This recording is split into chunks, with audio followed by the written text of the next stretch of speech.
A while back I introduced the topic of hammer and chisel engraving to my channel by showing how I make these little small chisels for engraving. I did this on the metal lathe, and if you'd like to see that project, click the link in the description below.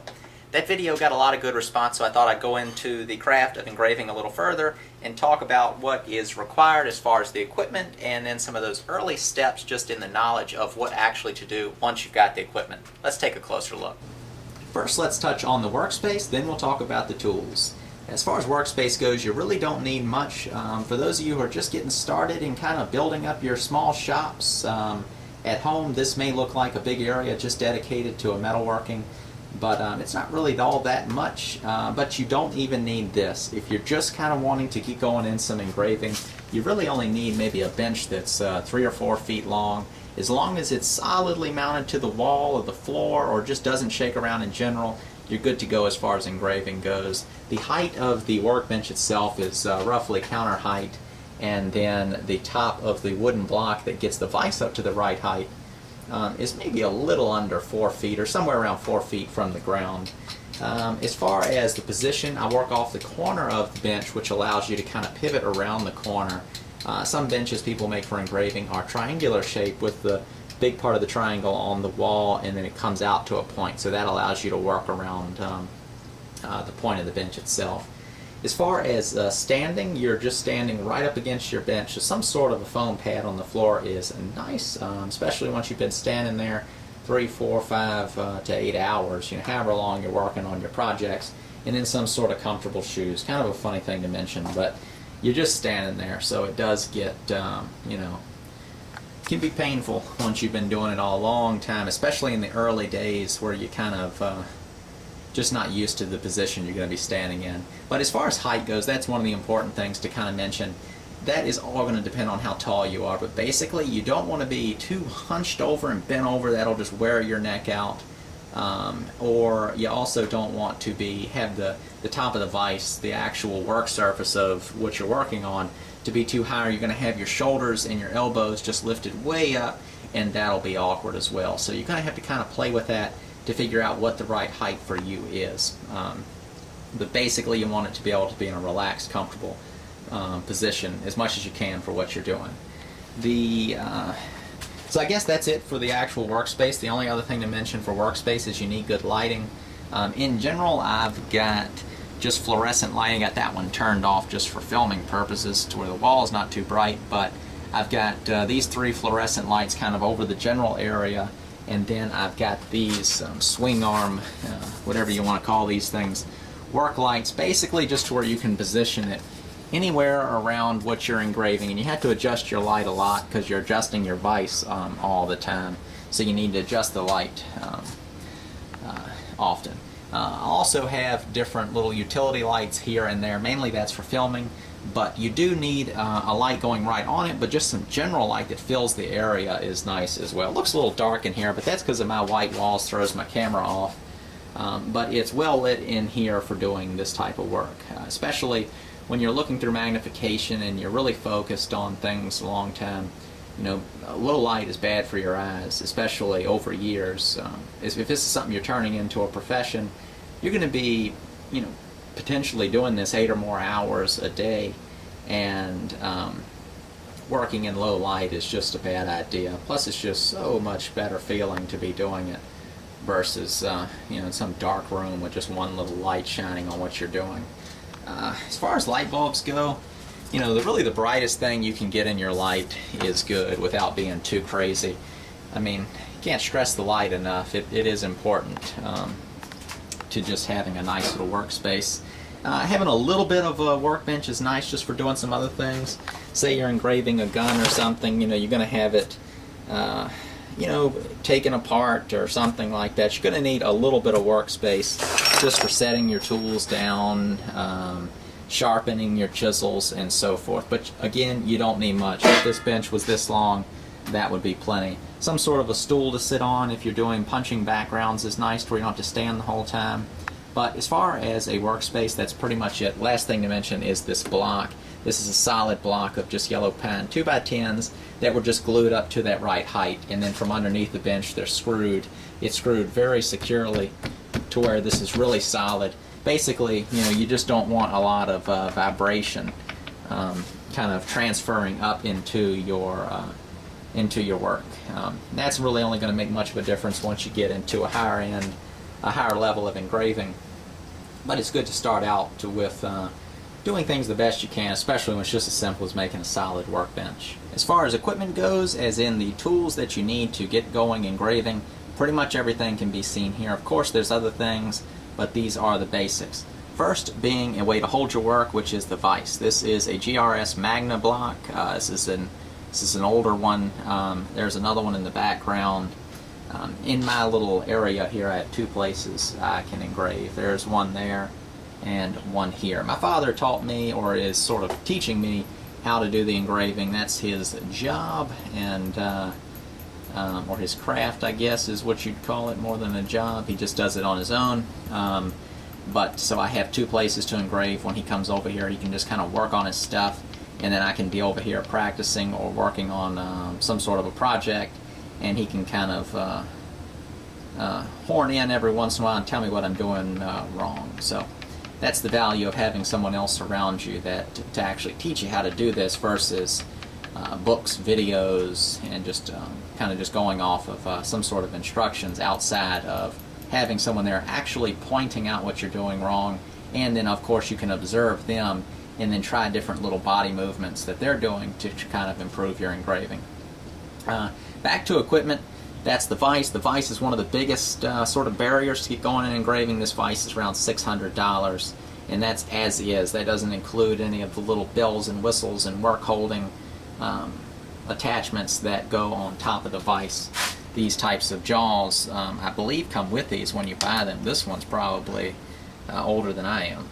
It's just something, since since my dad does this stuff, I just kind of ended up with it. I didn't have to buy all this. That other vise back there is broken and needs to be repaired. But so the vices are expensive. I think they're like $600 or $700. You can look them up on GRS's website. I think there's knockoff versions of these as well, so you can kind of make your choice there. Next thing I would say would be your magnification and then the hammer and chisels themselves. As far as magnification goes, this is the what do they call them? Optivisor. Yeah, Optivisors. These are about $20-some. So this is an inexpensive way for magnification. This is pretty much a standard in engraving. This type of engraving with hammer and chisel, and the lenses in them are a number 7 in this. They go up to like a 10, I believe, and then there are a number 5 is another one that's kind of a common one, but this one's a good amount of magnification, but it does require you to be fairly close to your work, so that is another reason to have your vise higher, but not so high it's awkward, but high enough to where you don't have to hunch over to get your visors down close enough to the actual workpiece that you're engraving. Next up is the hammer and chisel, which is sort of what this type of engraving is named after, hammer and chisel engraving. Now there are all different little shapes, sizes, weights, and lengths of all this stuff, but this is what I have. I made this engraving hammer and the chisel, so I made both of these things on my metal lathe, and I've got a video of making this one. I probably already mentioned that in the intro of this video maybe, but you can watch that if you want to see how some of these are made. And I also made the hammer. I didn't do a video of that, but I just turned the head out of some stainless and then made an oak handle on my wood lathe and then bandsaw and then just hand carved it, sanded it smooth. So that's kind of a fun thing that you can do with a lot of different crafts, is sort of making your own tools, which is a motivation to learn because it's just kind of fun to use your own stuff.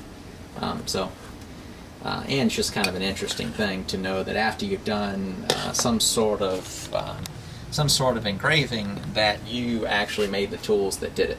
Now, you didn't make all the tools. I guess if you wanted to go nuts and make the vise, you could too, but I wouldn't.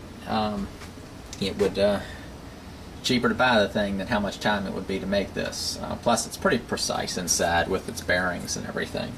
Other tools you're going to need, well, first we'll mention the punch. This is just a little punch that punches just a little round circle, so that does backgrounds. Let me see if I can find something to kind of show you.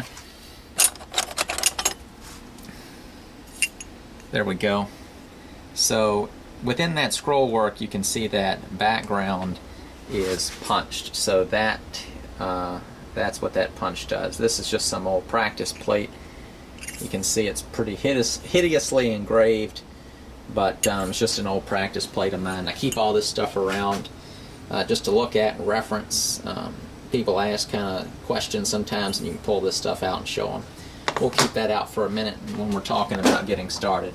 But that punch they come in different sizes, and the size is the, let's see, might not focus, but it's the size of the dot that it's going to make. Next thing, I guess, would be talking about layout itself. And layout is done in multiple different ways. But to get a surface that you can actually draw on, you can kind of wax up the surface and then dust it with some white chalk. This is powdered chalk. And that will sort of haze over the surface. Then you can go at it drawing with a pencil. And you're just sort of scratching the chalk out of the way, and that leaves the lines. But for doing borders and stuff, you can use just a pair of dividers. It's just a small 2-inch pair of dividers. Doesn't have to be anything especially nice, as long as the dividers just have a nice little sharp point. You can sharpen those points if they get dull. Just pencils and then some sort of a little straight edge comes in handy a lot as well. You can measure things and divide distances and just do straight lines in areas, because a lot of times when you're scribing right off of the edge, so that will do a parallel line. But if you have engraving a gun, for example, and it's got a curve and there's nothing to scribe off of, you can lay your ruler there and scribe a line down that with your pencil or the dividers.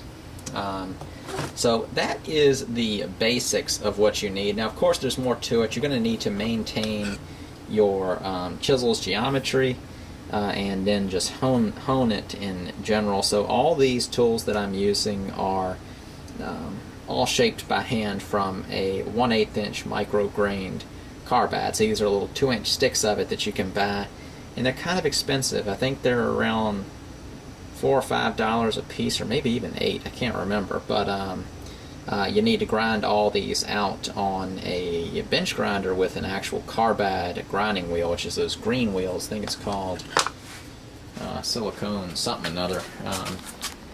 Let me see. And then when you're actually doing the honing of all this stuff, you can use a little diamond stone. This is an easy lap stone. I think this is a medium, I think is its coarseness. So that's semi-aggressive. That will get you to where you can go from the rough grind off the grinder to shaping it in, adding the heel, which is sort of just like, works like a hand plane of, this is the best way to show you. So this is a big version of one style of an engraver.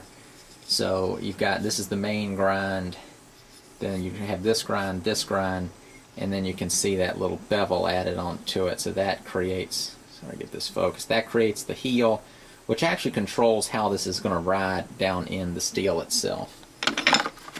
And then to sharpen those types of those little grinds, you can polish them out on different ceramic stones, like a ruby stone or either that white ceramic stone.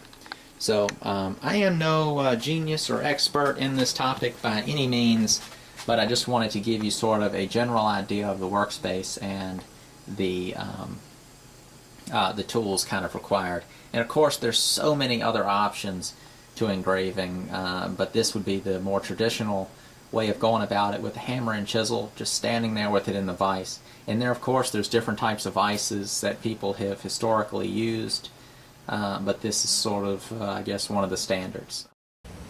Well, that pretty much wraps up the topic of the workspace and the tools to do some hand engraving with hammer and chisel. Hope y'all enjoyed it. It's just sort of an introduction to the topic for y'all to kind of do with it what you want, whether it just be watch the video and find it interesting, or for it to spur some interest in you to research it further. I'm going to do some more videos in the future. The next one is going to be sort of those first steps that once you have the basics set up is what to do to actually get started. you're not going to just be able to jump right in and be cutting scroll work. I mean, that's sort of wasting your time. First you need to just gain the actual tool control, doing some simple arcs, and then from there you can then combine those arcs to make some sort of scroll work or other types of design work that you come up with. For me, I'm not really all that proficient in engraving. In the past video where I made that engraving tool, those sort of clips of engraving that were happening, that was me filming my father for some other work that we did. And but my level of engraving is I have a basic tool control. I've cut some scroll work on some guns that were sold, but my father was following it up, cleaning things up for me. But that was more just since I'm his son, I was able just to do that, and he would do that for me as far as cleaning up that work. But that's also, that illustrates the value of having someone around you, whether it be metalworking or some sort of woodwork, engraving or some sort of woodworking. If you can have someone right there showing you, correcting you, the things that you're doing wrong, giving you tips, advice, or just being able to observe them, that's one of the biggest things, ways that I think learning occurs, is not always asking a question, but just opening your eyes and looking at the person who's doing something, and then just kind of modeling what they do. And that can be in any kind of craft or business or anything, is just watch the person and kind of emulate the different things that they're doing. For example, my sort of instinct when I'm doing the engraving was to put my elbow pretty high, and then basically I would engrave sort of sideways. But one thing my father does is his elbow's more dropped towards his side, and he's engraving sort of forward. And the whole thing is it's more your body movement is what's making the actual curves. So, I'm more like this, and he's going more like this, but to cut the same design. So, my instinct is not based off of engraving. His is based off of over 20 years of engraving, or 30 years of engraving, however long it's been. So it's good to maybe try the thing that you see somebody that knows what they're doing actually do. They might not think to say, I think your elbow's too high. But just in you observing them, you can contrast that to what you're doing. And for example, I've tried it. I've dropped it down. For whatever reason, my elbow ends up going back up in the air. But those are just small examples of what observing can mean for you. It's a big difference between learning with someone that knows what they're doing versus learning on YouTube or from DVDs or books. They're all super great resources. They're great for videos like this that can kind of take some of the worry out of it of what do I need and all that. A video like this, just showing the equipment in the workspace. But once you actually get going down to the craft itself, if you can find someone around you that you can kind of learn from or go to school for it, sometimes begging someone to show you how to do something is really not the best thing to be doing because of the time that's required. To show someone how to do something like this, it really is sort of, you turn into a teacher, not an engraver. So same thing goes for woodworking. You really have to have time set aside for doing things like that. And there are schools for doing things like this too if you're really interested. But I guess that pretty much wraps it up. Like I said, the next video is going to be on the first steps to learning how to engrave. If you do have any questions or you specifically want to see some more details of an aspect of engraving, you can let me know. And my dad is open to helping me out with some videos, being the star of the video where I do the filming and he does the demonstrating.